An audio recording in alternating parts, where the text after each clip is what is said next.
Hey everybody, it's Cauliflower Man here. I am bringing you a Helix guide for Ambra, the Jennerit healer. Ambra is a very versatile character. She's got a ton of different ways to level her up.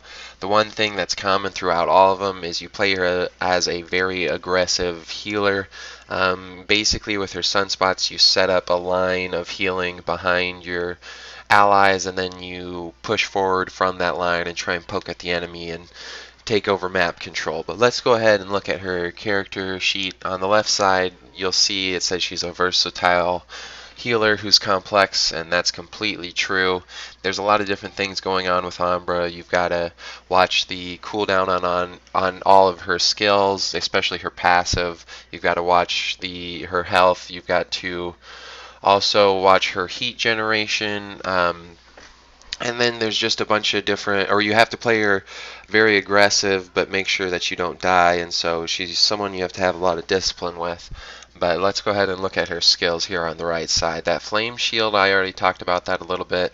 That's her passive. Whenever you get below 20% health, an overshield will pop up, and it will have 300.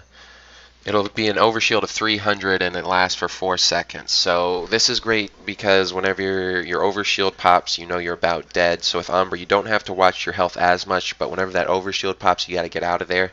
The other thing you have to make sure is the flame shield has actually a very long cooldown. It's over 20 seconds. So a lot of times that'll activate and you'll think you'll have it back before you actually do. So make sure to pay attention to the cooldown on your passive there.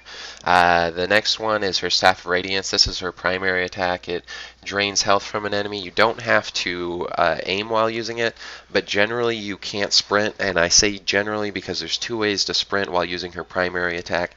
One is to use the glitch where you use a skill and then at the end of the activation of the skill you sprint forward and you hold her primary attack. You have to keep holding her primary attack in order to keep the sprint on, so this has limited use. It's kind of like if you ever played Halo 2, the BXR, which was a glitch and it did have uses, but the uses were very limited, so that's one way to sprint with it. The second way is, I'm pretty sure on level 7 you can sprint when you use the choice to the right, which gives her a single devastating attack with her spear. I've only used that choice once, so don't take my word on it. I might have accidentally been glitching with it, but I'm pretty sure you could sprint with that one. It was really weird. It was different than all the other choices. I might have to check that out sometime. But anyways, the Staff of Radiance, it's generally not something that's very powerful, so you'll want to use your other skills, and you use the Staff of Radiance only as kind of a final resort, just to do a little bit of extra damage. Below the Staff of Radiance is her Scorching Strikes. This is her secondary attack. You want to use this when you have your heat built up. You build up heat through use of your Staff of Radiance above that Life Drain attack, her primary attack, or through Solar Wind, which we'll talk about below.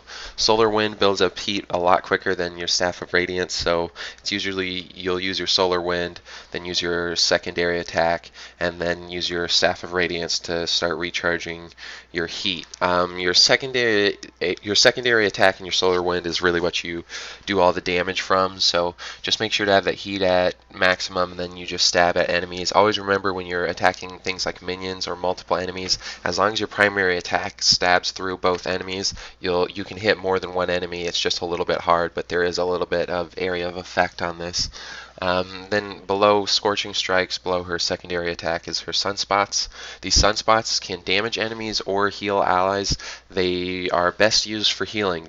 Always use these behind enemy lines in order to heal your allies. Healing is far more important than damage, and they do far more healing than they do damage, so these Sunspots are designed to heal. That's all I'm going to have to say about that. We'll talk about their leveling up later. There is one level up that could modify sunspots so that they could be useful for damage and healing, and I'll talk about that later.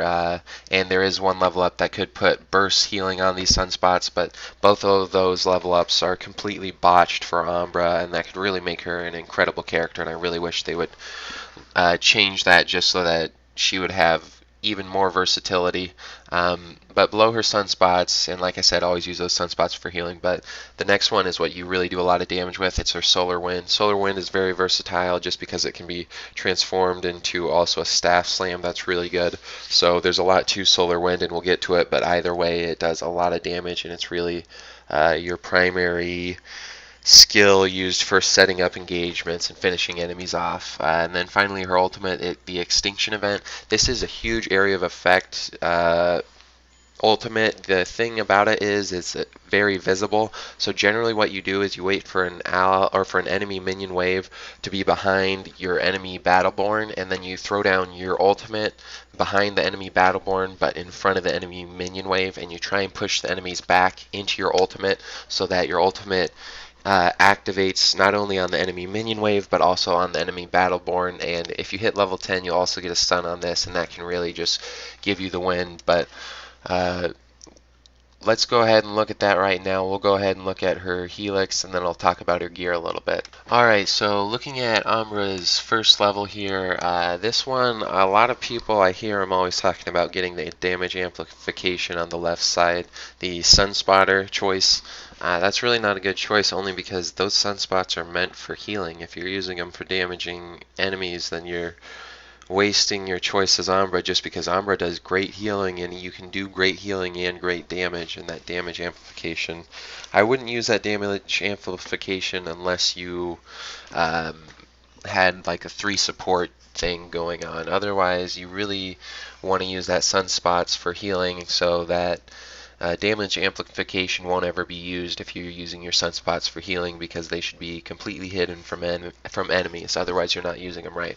Now, on the right side, that illumination, the extra 121 damage over 3 seconds. Remember that solar wind already lasts for 3 seconds, so you can get 121 damage over the first 3 seconds of solar wind, and it'll last for an extra 3 seconds. So that's actually a total of 242 damage over 6 seconds if you hit him with a full thing. And Solar Wind has big AoE, so that's a huge amount of damage. So I always go with the Illumination on level 1. Now if we go to level 2 here, this one, I really wish this one was thought through more. They could make a quick update to this to make Ambra an incredible character, just because her center choice and the choice on the right here have great potential, but they are just so low in healing and so low in damage that they don't do anything. They need to be about tripled, and then they would actually offer some sort of or they would have some sort of viability in the game. But as of right now, they're just so low in damage and healing to be viable. So you have to go to the left side on level 2 with the Blessing of the Sun and get that 30% health regeneration.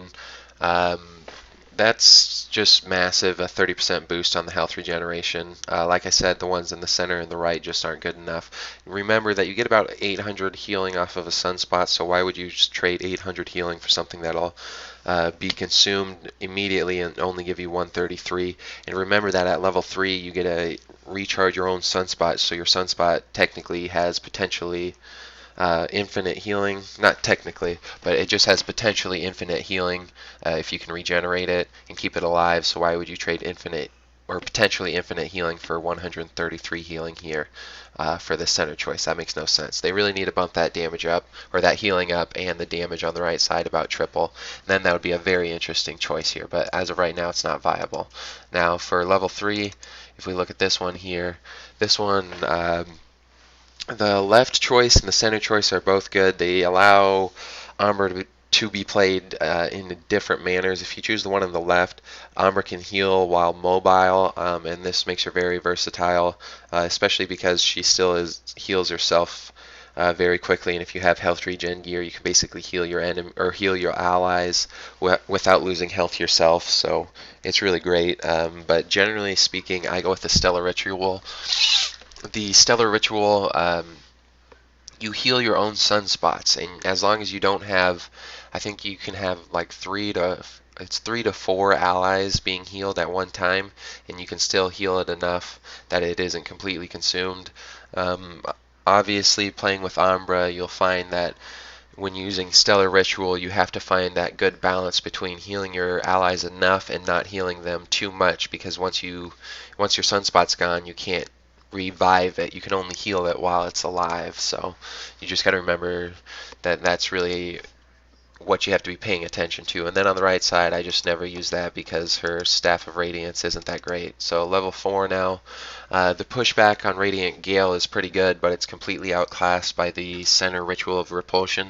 The Ritual of Repulsion basically gives Ambra a Staff Slam, and that pushes enemies all over the place. It's great for singling out enemies. It's a little bit overhyped just because you also push everybody away from a single area. So if you have like an Arendi trying to throw down her pillars and then the Ambra staff slams people, they all get pushed away, and it's not great. But anyways, on the right side, if we look at Searing Wind, this is one that is really underhyped. The plus 100% damage, that's always great, just because if you use the level 1 upgrade that puts an additional 242 damage on Solar Wind, it already has high base damage. The plus 100% damage just makes it massive, and then Ambra's primary skill, which is her Solar Wind, will deal out huge damage, and you'll be able to wipe minion waves with one Solar Wind, and then using your secondary attack and depleting your heat. It's really great. Now to level 5.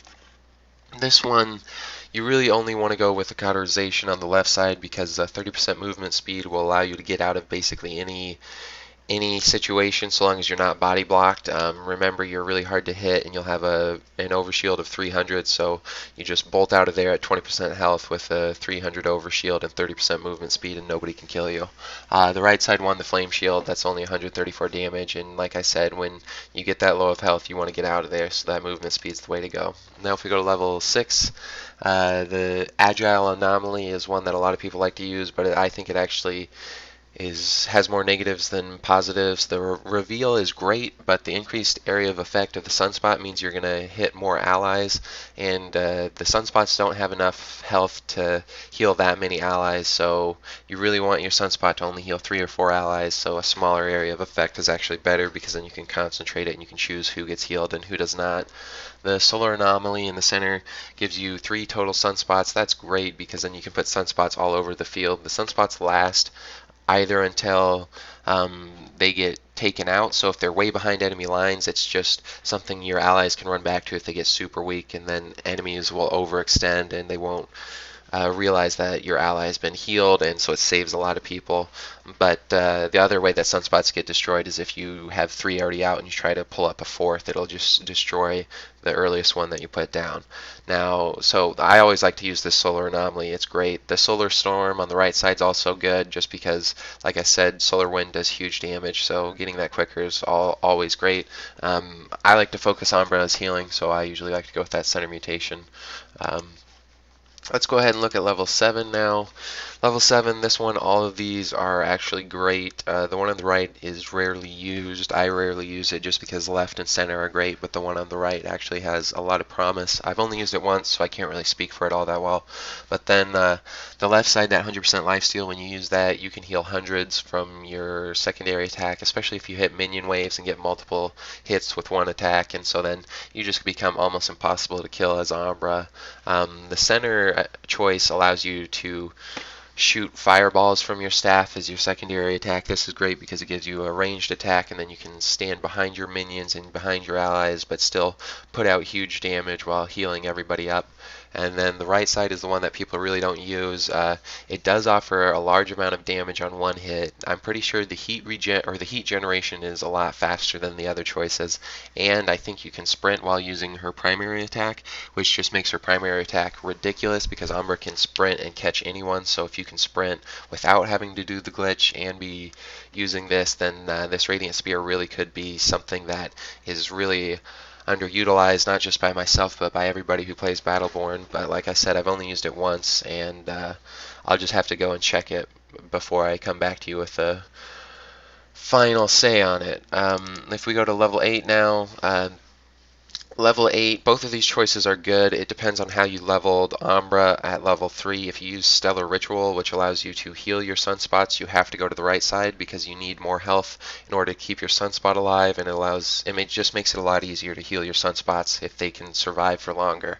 The lower sunspot cooldown is great if you aren't healing your sunspots, because then you want as many sunspots as you can have, and so lowering cooldown is just the way to go, obviously. Now, if we look at level 9, this one also, you can choose either one. I usually go for the increased area of effect radius on Solar Wind just because then I can hit a full minion wave with a lot of ease. You got to get a real perfect setup in order to hit the full minion wave without the increased area of effect on this level. But then on the right side, the increased damage is always good because, like I said, Solar Wind does huge damage already, so plus 15% damage will really boost it over the top.